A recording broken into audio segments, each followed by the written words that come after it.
And let me say this, Madam Speaker. I know that they believe that they'll be able to incriminate members of the Antigua Labour Party. But there's a saying, when you dig a hole for somebody, dig one for yourself. Because trust me, Madam Speaker, mark my words. Mark my words, Madam Speaker. Several members on the other side will end up in jail after the next general elections. No doubt about it. But Madam Speaker, that's not personal, just generally members, never say who. They know who they are.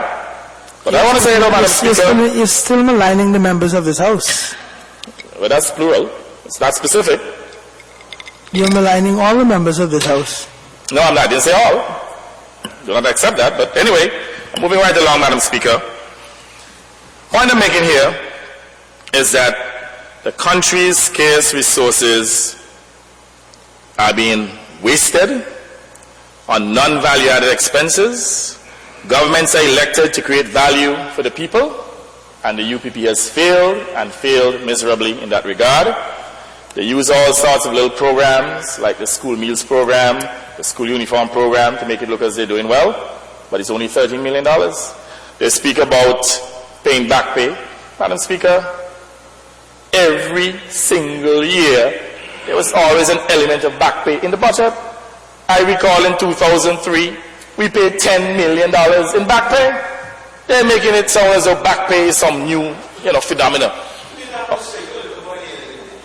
I was in government in 2003. I'm telling you, I'm speaking with specificity and with authority that in 2003 we spent $10 million in back pay.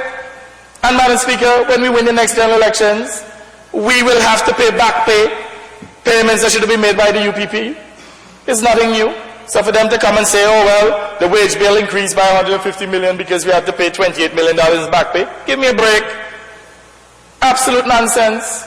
What has happened, Madam Speaker, is that they have literally employed more people at higher rates. And let me give an example.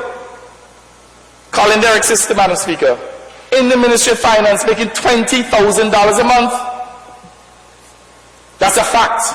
I don't care if it's a fact or not. I prefer not to call people's names in here, but these people have no right of reply. No problem. I can say this on the radio, and I will say so on the radio too.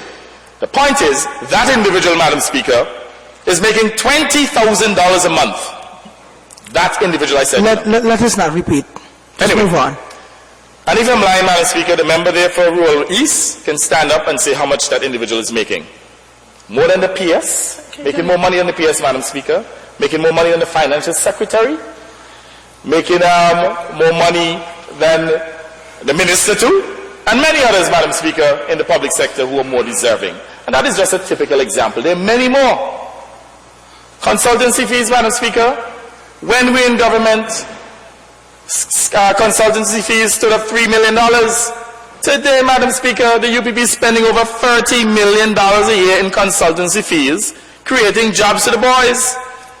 And that is why I can stand here and say to the nation that we will reduce these excesses, these non-value-added expenses by at least $55 million when we win the next general elections. I could go line by line. I spoke about investigative fees, $8 million last year. We'll spend zilch. That's a saving there of $8 million right there. Miscellaneous fees, they have it at about $16 million. Miscellaneous, Madam Speaker, they're insignificant expenses. Miscellaneous expenses are in excess of $16 million. Even food and beverage, Madam Speaker, the line item for that projected for 2009 was actually quadrupled. Because of all these parties and so on they have all around the place, entertaining, we knew how to conserve. And I want to say that the Antigua Labour Party, on a value-added basis, achieved far more for the people of this country with the $400 million they had. And that was the highest level of revenue, $420 million. The Antigua Labour Party has achieved a greater level of value-added than the UPP has, with twice the amount of revenues. And that is why we can say in any forum that we are more competent than the members on the other side. And when you look at their failed programs, Madam Speaker, where you can stand again in any forum and say that the UPP government is an incompetent government, a failed experiment, Madam Speaker, and that the people of this country needs a government, or need a government with the type of competence and experience to preside over the advancement. So once again, let me just conclude by stating that the Antigua Labour Party is philosophically opposed to personal income tax, that when we win the next general elections, we will repeal the personal income tax in its entirety, and we will fund it by reducing all the wastage in government. Having said that, Madam Speaker, we are not impressed by this particular provision to tweak the bands, which is obviously to get votes. I want to say to the members on the other side, it will not work. The people of this country would get real benefits. We will put $50 million back into the pockets of the ordinary citizens of this country, thereby stimulating the economy by eliminating the personal income tax in its entirety. I thank you very much, Madam Speaker. Thank you, sir.